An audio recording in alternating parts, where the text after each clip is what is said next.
Dark alley. A broken wheelchair. A girl who'd been told she would never walk. Then a voice from the shadows. I know how to fix her. A child stepped into the light. Bare feet. Wild curls. And knowledge no doctor had. The night had swallowed the alley whole. Alexander Reed pushed his daughter's wheelchair through the narrow passage, wheels rattling over broken pavement.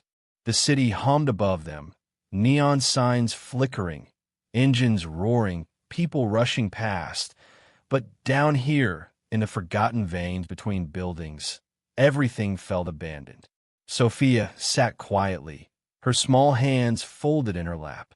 8 months ago, she had been a whirlwind, climbing trees, racing through parks, inventing worlds made of laughter. Now, at 10 years old, she moved only where the wheels took her. Doctors had given him a single sentence that had shattered their lives. She will never walk again. He'd spent money like a drowning man buying air. 2 million, 3 surgeries, 17 specialists. Nothing. Come on, sweetheart, Alexander whispered, adjusting the handles. It's getting cold. Then a voice drifted from the darkness. Soft, calm, assured. I know how to make your daughter walk again. Alexander stopped, so suddenly the wheelchair jerked. His heart hammered. He turned. A shape detached from the shadows. A girl, bare feet covered in grime. A dress too thin for the cold. Curls framing a sharp, intelligent face. She couldn't be more than 12. My name is Nia, she said, eyes steady. And I can help her. Sophia lifted her head. For months her gaze had been empty, distant. Now she stared at the stranger as though something inside her had awakened. Alexander tightened his grip on the wheelchair. What do you want? Money, he snapped. Nia shook her head slowly. I don't want your money, she said. I want to help. Help. Alexander scoffed. You're a child living on the street. How could you possibly? You've already spent 2 million on treatments that failed, Nia interrupted. Alexander froze. You visited 17 specialists, 3 surgeries, 2 in the United States, 1 in Switzerland, all useless. His blood turned to ice. How do you know that? I know things. Nia's eyes drifted to Sophia. And I know she dreams every night that she's running. She wakes up crying because she remembers she can't. Sophia sucked in a breath. Daddy, she whispered. How does she know? Alexander's mouth went dry. He looked at Nia. There was no fear in her expression, only certainty. What do you want from us? He asked. If this is a scam. 3 weeks ago, Nia said, cutting him off, you visited Dr. Petrov. He told you there was a 0.1% chance with an experimental therapy. You refused. Alexander stared. No one else knew that conversation, not even the clinic staff. How? He whispered. In the same way I know how to make her walk again, Nia answered. But you have to trust me. Sophia's voice was a fragile thread. Please, Daddy, let's try. Alexander did something completely irrational. He followed the girl.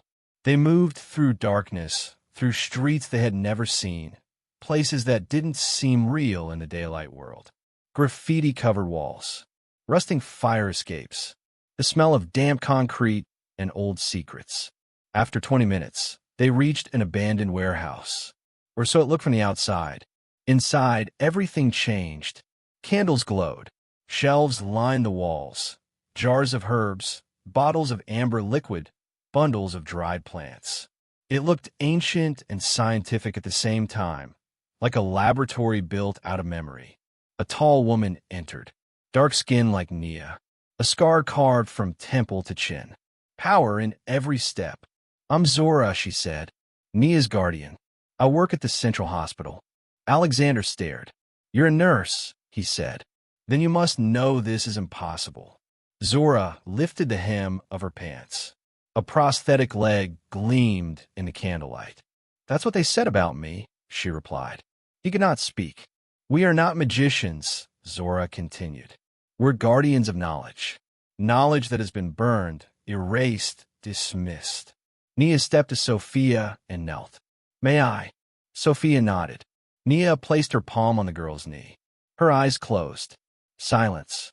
Alexander felt the air change, thick, charged. After a full minute, Nia spoke. The cells are numb, not dead. There's memory in the muscles. Your body is trying to remember how to move. Sophia trembled. I feel tingles, she whispered. Every morning, like sparks. Alexander stared. He had heard her talk in her sleep about it, but she had never told anyone. Zora handed him a vial. This will reduce inflammation, she said. Medicinal plants. And something else. What price do you want? Alexander asked. Just tell me. Name it. We don't want your money, Zora said. She brought out a battered folder. We want you to help protect this knowledge. Create a foundation. A place where our methods can be studied, not stolen. Alexander opened the folder. Legal documents. Draft protocols. Research plans. Sophia gasped. Daddy. Her foot twitched. Then the big toe. Moving. Alexander dropped the papers. Tears blurred everything. Zora's voice was steady. This is only the beginning. But we need your word. When she can walk, you must help us. Alexander looked at Nia. Why my daughter? He whispered.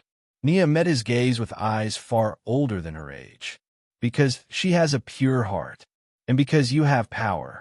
Together, you can change things.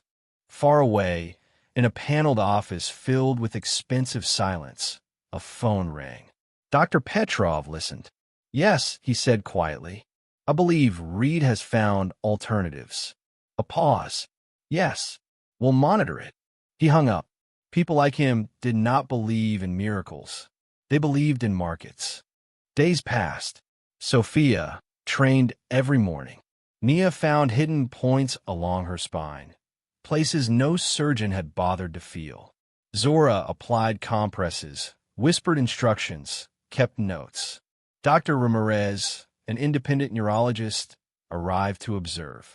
In the second week, Sophia walked across the room with only a cane. Alexander watched with a father's awe and a businessman's fear. Cars he didn't recognize parked outside. Security alarms flashed warnings. They know, he whispered. They know, Zora answered. And they're angry. 3 black vans rolled into the parking lot. Men in suits. Faces like stone.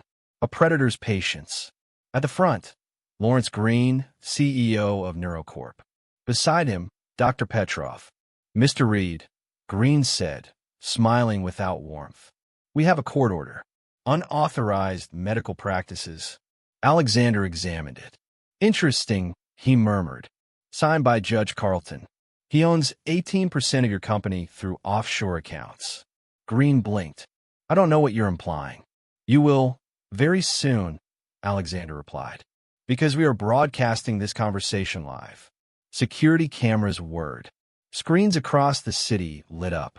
Interviews, meeting recordings, documents, all showing how treatments were suppressed, knowledge stolen.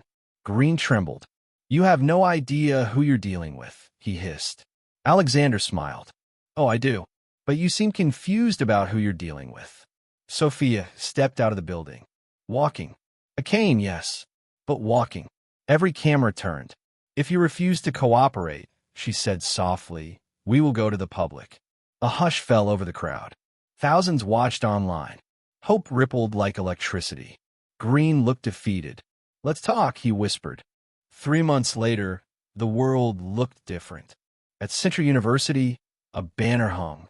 Nia Initiative, Ancestral Knowledge and Modern Medicine. The auditorium was full. Doctors, students, reporters. Sophia walked across the stage. No cane. My name is Sophia Reed, she said. Last year, doctors said I would never walk. Today, I stand here because of knowledge the world forgot. Beside her stood Nia and Zora. The crowd listened in breathless silence. Zora spoke of women whose wisdom had been burned and buried. Nia spoke of healing as art, not just science. Alexander promised something no corporation wanted to hear. No patents, no secrets. Knowledge belongs to everyone. From the back row, Dr. Ramirez whispered, it's like rediscovering penicillin, except it was here all along. When the presentation ended, an elderly woman in a wheelchair approached Nia. I've been here 50 years, she whispered. Is it too late for me? Nia took her hand gently.